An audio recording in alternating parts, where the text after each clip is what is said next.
bring in Tony Dungy, the Hall of Famer, former coach with the Buccaneers and the Colts, and, of course, Football Night in America analyst. Tony, Peyton Manning talked about adjustments that you make at halftime. That, you said it's one of the great myths, that there's just not that much time to make adjustments here. Do you agree with what Peyton said? I do. Let me tell you a funny story, Dan, about the biggest adjustment we made. We're in the AFC Championship game against New England. We're losing 21-6. You only have 12 minutes during halftime, so you get into the locker room. You probably got 9 minutes left. Guys have to go to the bathroom, get their pads changed, all of that. We're 15 down. Everybody's hyped up, talking. Assistant coaches want to talk. We finally got it all done, and I'm about ready to talk and make these huge adjustments and give them a great speech. The guy knocks on the door and says, "We got 30 seconds till you come out for kickoff." So I said, "Hey, we're playing terrible. If we don't start playing better, we're going to lose." And that was the big halftime adjustment in the motivational speech. We went out, scored 32 points in the second half, didn't change anything, just did what we did a little better, and that's usually what happens. We had Doug Peterson on, and he was telling Kaylee Hartung, our field reporter, walking into the locker room, hey, we just got to chip away. We just got to get our composure and do a little bit better. That's what it's basically all about. You throw out a few plays that don't look good. You accentuate some things that did look good, but you aren't making major changes in there. Yeah, and to stay with your game plan, if you know that your game plan is solid, there are a couple of fluky plays there, ricochet, there's an intercept, all of those things. And it's not like the Chargers' offense was great. It was, Asante Samuel. Got some short field. Yeah. Exactly. And I thought, Doug Peterson, where you just say, hey, let's just continue to do. And you said something that I remember, and it was really prophetic because you said, score, stop, score. Now all of a sudden you've changed the game, and that's what happened with Jacksonville. Yeah, and that was really the basis of my talk in that championship game. Hey, they're 3 scores ahead of us. If we don't do anything early on in the third quarter, they're just going to put it in cruise control. But I'll tell you what, if we stop them, get the ball and score and make it a 2-score game, now they've got to keep playing, and that's when we'll come back. And we've got the whole second half to do it. So we don't have to win this game in the next 10 minutes, but we do have to stop them. We do have to score, and that's exactly what Jacksonville did. They stopped the first drive. They scored. They got the crowd back in it, and then it was a ball game. What did the Chargers fail to do in the second half that we maybe didn't see or we should notice? Well, part of it, what gets me frustrated is you have these game plans, and you have an idea of what you're going to do when you go in. And the Chargers told us, we did the production meeting before, and they said, we're going to go up-tempo, fast against these guys, and we're going to throw. They got the 28th rated pass defense. So they do that in the first half. They get some breaks, some short fields, but now you're up 27-0. So you don't have to keep going up-tempo, and you don't have to keep throwing. They only ran the ball 8 times after they got a 27-0 lead. Yeah. And that's what frustrated me as a defensive coach. When we would get in those situations with Payton, I'd walk over to Tom Moore, our offensive coordinator. Okay, we're going to slow down. I didn't even have to do it because Payton knew it. We're going to slow down. We're going to use the 40-second clock up. We're going to snap the ball with 1 second on the clock. We're going to run. We're not going to run out of bounds. We're not going to throw incomplete passes. We're just going to adjust a little bit and make sure we play sound. And that's what I thought the Chargers didn't do in the second half. What role would you play with Brett Maher, the Cowboys kicker? Usually that's a one-off situation. I was at the game, and we couldn't believe how he was just missing and just like he had lost all his confidence. This guy's a good kicker. He's kicked well. Now, people told me he's been a little bit different on grass as opposed to at home. I don't know that for a fact. They're going to another grass field. But here's what I would say. Look, hey, we have total confidence in you. Don't even worry about last week. It's practice. Get back in your routine and your groove, and we aren't going to let anything affect us. But that was really I've never seen a performance like that. Okay, but after he misses 3, Tony, what would you have said to him? I would have said, just relax, kick off well. We're going for two, and we aren't kicking any more field goals tonight. So just make sure you can kick off well. Would you have benched him and gone for two? Yes, I would have at that point because I don't want him to continue on more in that slump. And that's they did try one more extra point, but they basically, when they got in field goal range, they went for it. Dak scored on the one rollout on fourth down. Unless you get into a position where a field goal has to win it for you, I think you just put him on ice right then because he was definitely, his fundamentals, his thought process was messed up. I had mentioned on the show that I'd never pick against Tom Brady. I'd pick against the Buccaneers, but not Tom Brady. I didn't think Tampa was good at all this year, but they still had Tom Brady. What do you make of the Brady situation? When he was walking off the field and acknowledging his family and the crowd, even how he addressed the media, what do you think his future is? My sense is that he still wants to play. I get the vibe that he's not going to play here. We'll see what happens. I'm sure they're going to talk him into trying to come back and play. I don't think he wants to go out on a year like this. So we'll see what happens. But it was a disappointing ending. I was surprised. I thought the Bucs would win. I didn't think against a Dallas defense that has a great pass rush, but is not as good against the run. I didn't think you'd see 66 passes and 12 runs.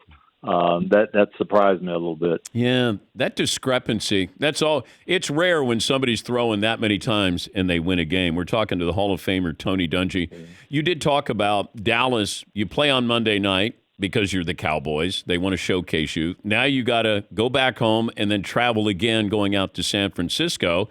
And judging from your tweet, you don't think Dallas has much of a chance in San Francisco. Why?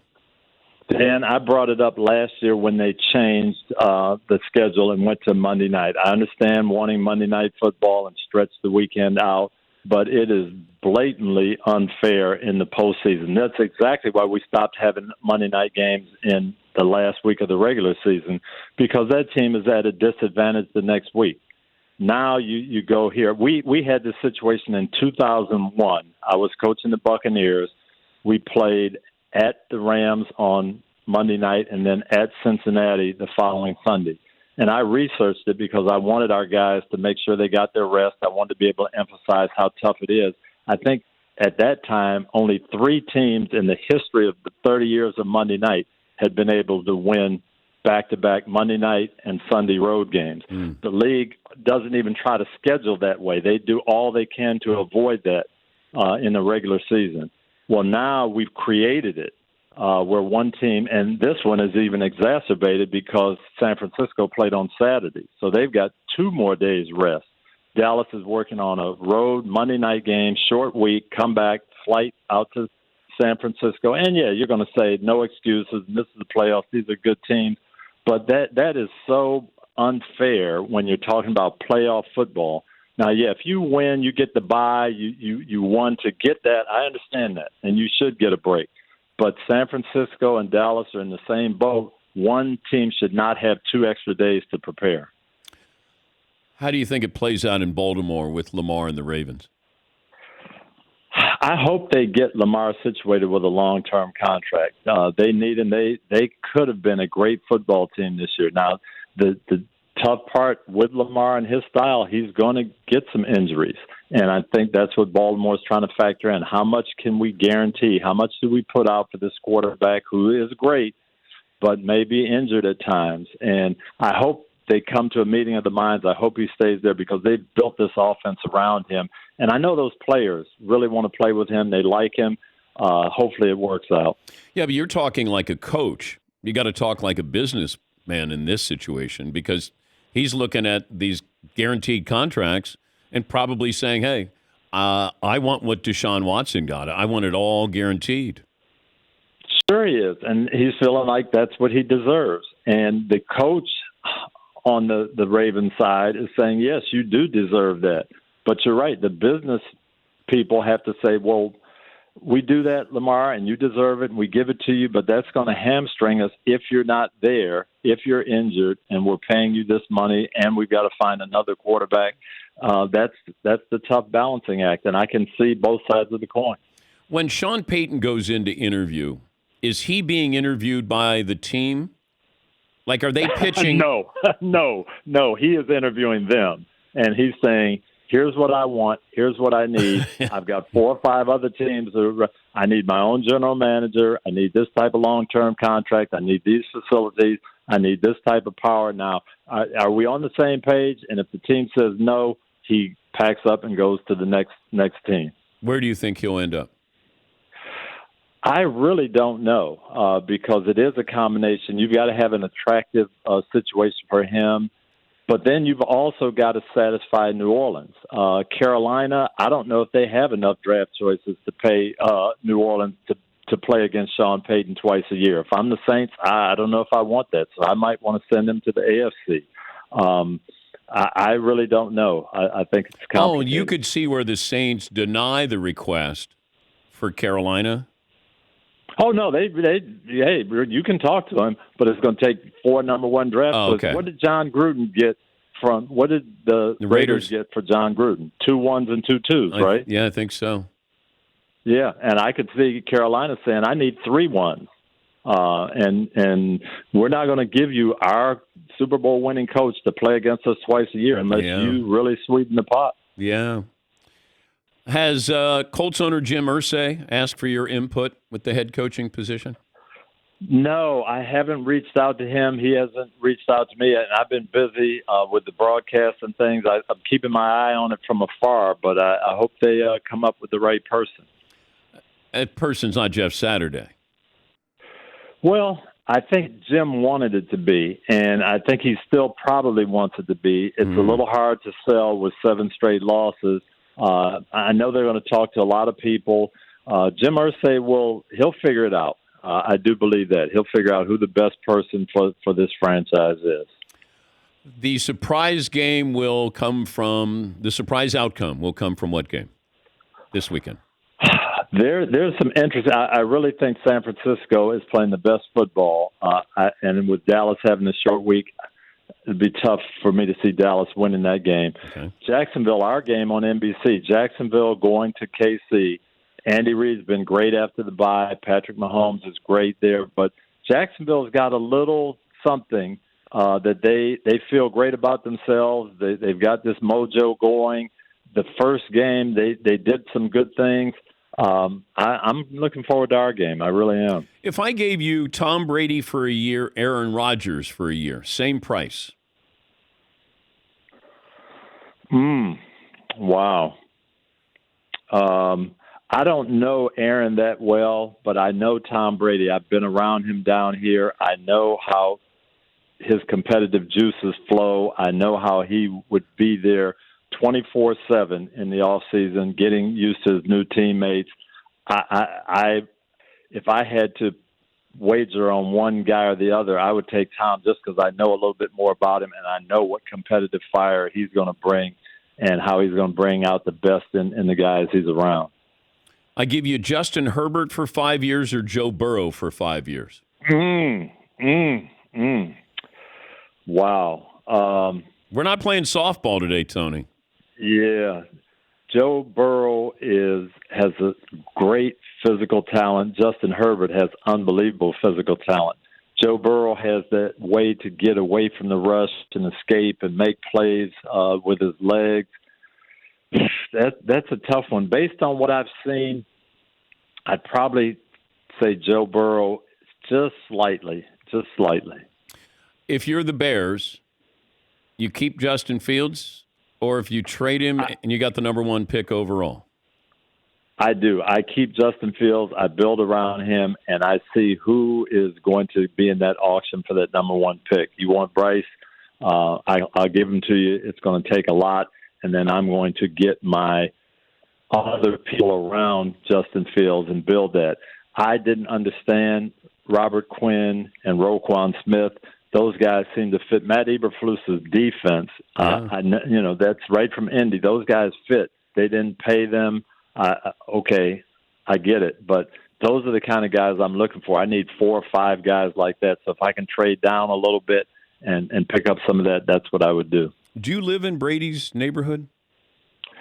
No, I'm probably 15 minutes away. Have you driven by the house, though? Just, you're out with the kids? You can probably see it from where I live. It's a pretty big house.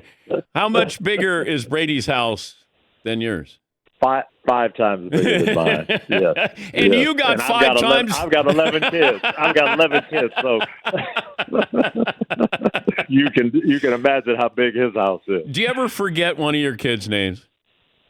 I don't forget the names. I sometimes forget them when I'm supposed to pick them up from school, or I'm supposed to be at a game, or we're at Busch Gardens and we don't have all of them. But no, I know the names. I just can't keep up with all of them. When I get the Christmas card, it's almost like I need a program. I need, a roster there with the lineup there, Tone.